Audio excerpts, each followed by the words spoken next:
સુરતમાં 5મા ધોરણમાં ભણતા વિદ્યાર્થીને ભગાડી જનારી માસ્તરાણીને ચાલુ બસમાંથી દબોચી। પોતે જેને ભણાવતી હતી તેવા 11 વર્ષના કુણા ગાભા જેવા વિદ્યાર્થી સાથે સુરતની 23 વર્ષની શિક્ષિકાને પ્રેમ પાંગર્યો હતો।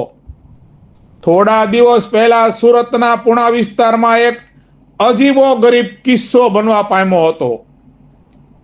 યુવકો દ્વારા યુવતીઓને ભગાડી જવાના કિસ્સાઓ રોજબરોજ છાપે ચડતા હોય છે, પણ અહીંયા કંઈક અવળી ગંગા વહેતી હોય એમ સ્કૂલમાં અને ટ્યુશનમાં પોતાના વિદ્યાર્થીને ભણતરના પાઠ ભણાવતી 23 વર્ષની માનસી નાય નામની શિક્ષિકા એમની પાસે જ નિશાળમાં અને ટ્યુશનમાં ભણતા 11 વર્ષના સગીર વિદ્યાર્થીને લઈને ભાગી ગયાની ફરિયાદ સગીર વિદ્યાર્થીના વાલી એવા પિતાએ પુણા પોલીસ સ્ટેશનમાં નોંધાવતા પુણા પોલીસે સીસીટીવી કેમેરાના આધારે તપાસ હાથ ધરી હતી। સગીરને ભગાડીને લઈ જતી શિક્ષિકા માનસી નાય સોસાયટીની બહારના સીસીટીવી કેમેરામાં 11 વર્ષના સગીર વિદ્યાર્થી સાથે જોવા મળી હતી। સુરતના પુણા વિસ્તારમાં ગુરુ શિષ્યના નાતાને શર્મચાર કરતો કિસ્સો બનવા પામ્યો હતો। સુરતની પુણા વિસ્તારમાં અનુરાગ હિન્દી વિદ્યાલયની 23 વર્ષીય કલયુગી શિક્ષિકા માનસી નાય આ વિદ્યાર્થીને સ્કૂલમાં અભ્યાસ તેમજ ટ્યુશન કરાવતી હતી। આમ પોલીસ સાથે શિક્ષિકા માનસી નાય તેમજ સગીર વિદ્યાર્થી એમ બંનેના પરિવારજનો પણ શિક્ષિકાની શોધમાં જોડાયા હતા। આ શિક્ષિકા માનસીએ સુરત રેલવે સ્ટેશન પહોંચી ફોનમાં નવું સિમ કાર્ડ ચડાવી દઈ જૂનો નંબર બંધ કરી દીધો હતો। જ્યારે શિક્ષિકાએ ભાગતા પહેલા બુક માય ટ્રીપથી ટૂર પેકેજ બુક કરાવવાનું પણ સામે આવ્યું છે। પુણા પર્વત પાટિયાની 23 વર્ષની શિક્ષિકા માનસી નાય 11 વર્ષની વિદ્યાર્થીને ભગાડીને લઈ ગયાની સમગ્ર ઘટનાની વિગતવાર જો વાત જાણીએ તો ભાગતી વેળા શિક્ષિકાએ એક દુકાનમાંથી ખરીદી કરી રોકડું પેમેન્ટ પણ ચૂકવ્યું હતું। પુણા ખાતે એક જ વિસ્તારમાં રહેતા 2 પરિવારો પોલીસ મથકે ફરિયાદ કરવા પહોંચ્યા હતા। બંને પરિવારો પાસેથી જે પોલીસને વિગતો સાંભળવા મળી હતી એ સાંભળી પીઆઈ વીએમ દેસાઈ નાઓનું મગજ પણ ઘુમરે સડી ગયું હતું। સગીર વિદ્યાર્થીના પિતાએ તેમના પુત્રનું અપહરણ થયું છે એવું જણાવ્યું હતું। 5મા ધોરણમાં અભ્યાસ કરતો તેમનો 11 વર્ષનો પુત્ર ગઈ 25મી તારીખે બપોરે ઘર બહાર રમતો હતો ત્યાંથી ગુમ થઈ ગયો હતો। પોલીસ દ્વારા સોસાયટીના સીસીટીવી કેમેરા ચેક કરતા તેમના બાળકને નજીકમાં જ રહેતી અને તેને એકલાને 3 વર્ષથી ટ્યુશન કરાવતી તથા શાળામાં પણ વર્ગ શિક્ષિકા રહી ચૂકેલી 23 વર્ષીય યુવતી તેને ભગાડીને લઈ જતી દેખાઈ આવી હતી। જે શિક્ષિકા આ બાળકને ભગાડી ગઈ હતી તેના માતા પિતા અને પરિવાર પણ પોલીસ મથકે પહોંચ્યા હતા અને બપોરે તે બેગ લઈને નીકળી હોવાનું પોલીસને જણાવ્યું હતું। हमारा लड़का फ़ोन लगाया था 5:30 बजे, उसके टीचर ने फ़ोन नहीं उठाया था मेरा। मैं उसके घर पे गया तो उसके घर का भी फ़ोन नहीं उठाया। घर के बाद फ़ोन उसने स्विच ऑफ कर दिया। हमने बच्चे को ढूंढने लगा, कभी हमको दिखाई नहीं दिया था हमको बच्चा मेरा। फिर बच्चा ने कहीं कैमरे चेक किए तो वहाँ पे सामान खरीदारी करते हुए वो मैडम और मेरा बच्चा दोनों साथ में दिखाई दिए।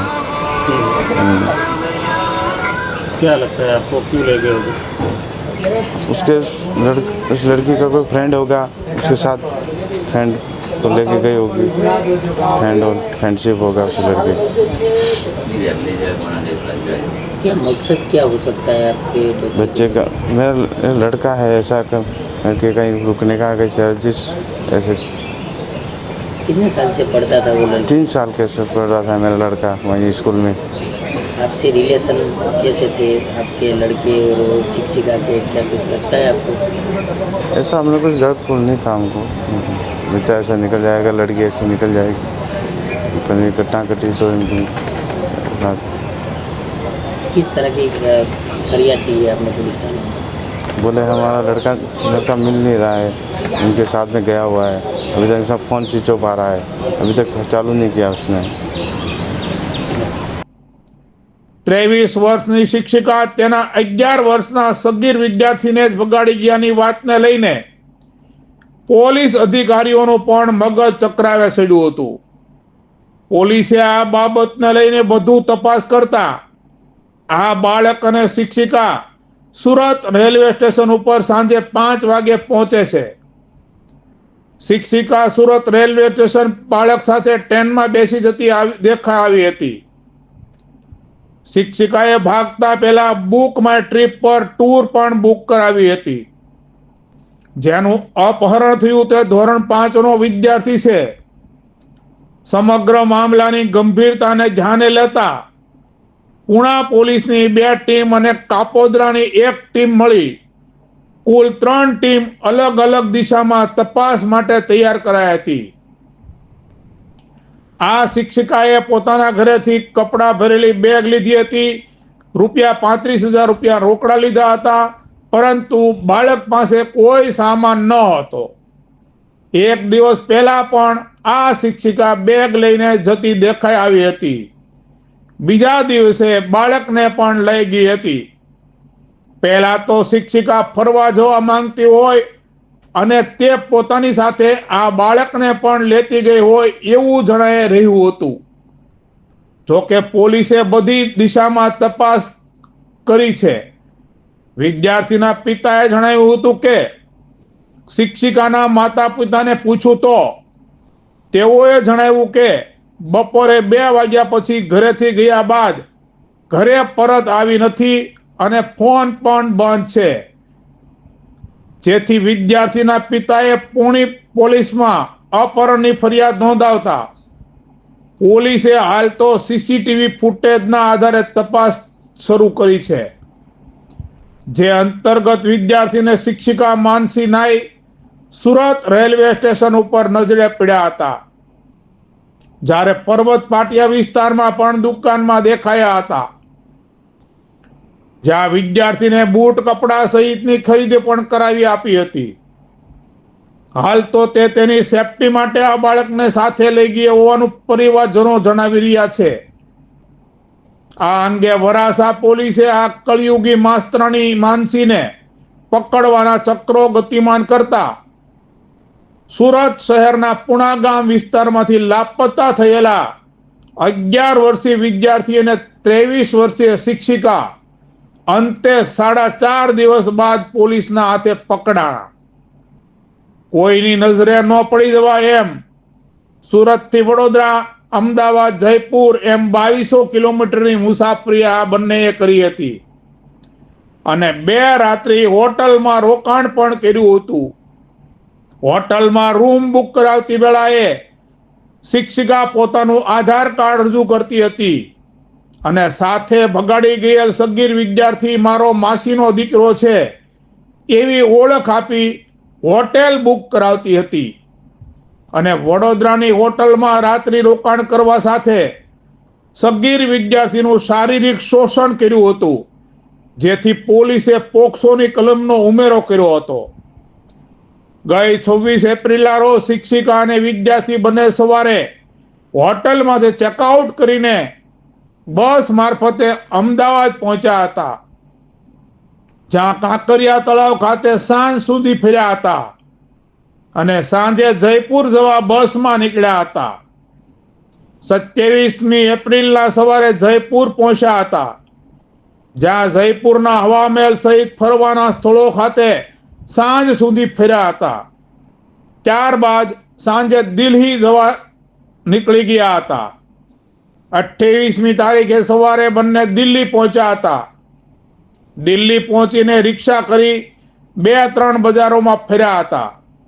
જોકે ત્યાં તેઓને કંટાળો આવતા બપોરે 3 વાગ્યાની આસપાસ બસ મારફતે વંદરાવન ગયા હતા.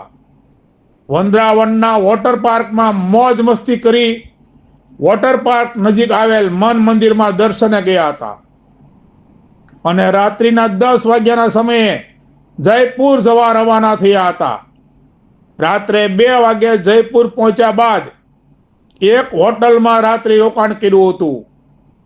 ત્યારબાદ ફરવામાં કંટાળો આવતા બસમાં અમદાવાદ ખાતે આવવા રવાના થયા હતા.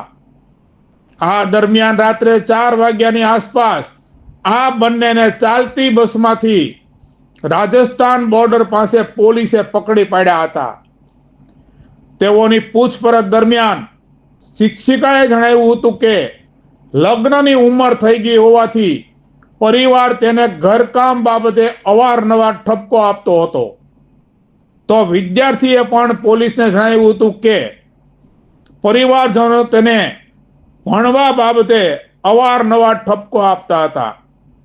શિક્ષિકા તેમજ વિદ્યાર્થી બંને પરિવારજનોના ઠપકાઓથી કંટાળી ગયા હોવાના કારણે બંને ફરવા ચાલ્યા ગયા હતા. હવે બંને વચ્ચે પ્રેમ સંબંધ છે કે પછી અન્ય કોઈ કારણસર બંને સુરતથી અન્ય જગ્યા ઉપર ચાલ્યા ગયા હતા, તે બાબત પર પોલીસ તપાસ કરી રહી છે. સુરત શહેરના પૂણા પોલીસ સ્ટેશન વિસ્તારમાં એક ઘટના બની હતી કે જેમાં એક બેન માનસીબેન કરીને છે, એમને ત્યાં એક સ્ટુડન્ટ તરીકે એક છોકરો આવતો હતો, એમની સાથે એ નીકળી ગયા હતા.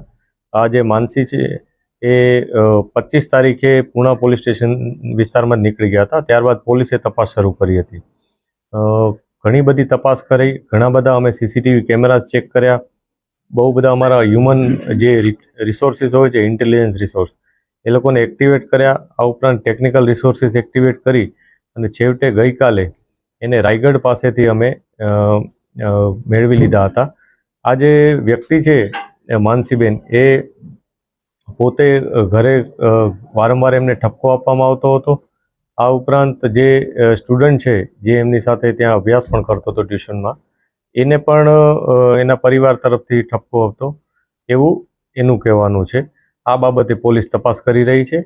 આ લોકો જ્યારે 25 તારીખે અહીંથી નીકળી ગયા ત્યારે પહેલાં સુરતમાં જ થોડાક આંટાફેરા માર્યા, ત્યારબાદ ત્યાંથી અમદાવાદ જતા રહ્યા.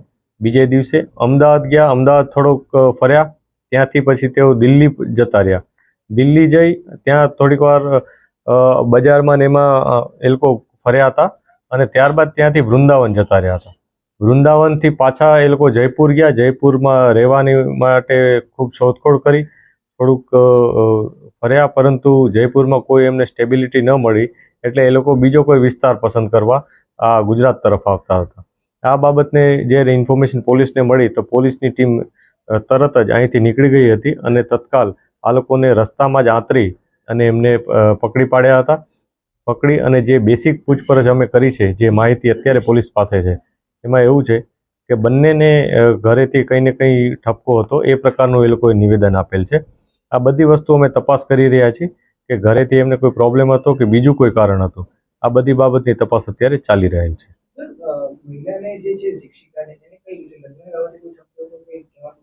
જે બેન છે અત્યારે પોલીસને જે પ્રાઇમરી ઇન્ફોર્મેશન આપી છે એમાં એમણે એવું કીધું છે કે એમને કામ કરવા બાબતે ઘરેથી વારંવાર કહેવામાં આવતું હતું, એ બાબતે ઠપકો પણ વારંવાર આપવામાં આવતો હતો અને પોતે ટ્યુશન ચલાવી અને પોતાનું કામ કરે છે. અગાઉ તેઓ નર્સ પણ હતા. એટલે આ પ્રકારનું એમનું આખું લાઈફસ્ટાઈલ બાબતે એમણે અમને જણાવ્યું છે. 11 વર્ષના વિદ્યાર્થીને કેમ લઈ જવાનું પસંદ કર્યું? આ જે વિદ્યાર્થી છે એ અત્યારે જે અમને એવું જાણવા મળ્યું છે કે જે બેન છે પહેલાં બહુ બધા સ્ટુડન્ટ્સને ભણાવતા હતા, ત્યારબાદ બીજા સ્ટુડન્ટ એ લોકોએ ઘર ચેન્જ કર્યું એટલે બીજા સ્ટુડન્ટ્સ એમનાથી સાથે નહીં હતા, પરંતુ આ સ્ટુડન્ટ એમના ઘરની નજીક હતો, એમની સાથે કન્ટિન્યુ જેણે ટ્યુશન ચાલુ રાખ્યા હતા. એટલે એના સાથે કદાચ કોઈ પ્રકારનું એમનું અન્ડરસ્ટેન્ડિંગ અથવા બોન્ડિંગ બની ગયું હોય અથવા બીજું કોઈ કારણ, એ બાબતની તપાસ અત્યારે ચાલુ છે. 11 વર્ષના વિદ્યાર્થી જોડે 23 વર્ષીય શિક્ષિકાનો કોઈ પ્રેમ સંબંધ હોવાની કોઈ ચર્ચા કરી?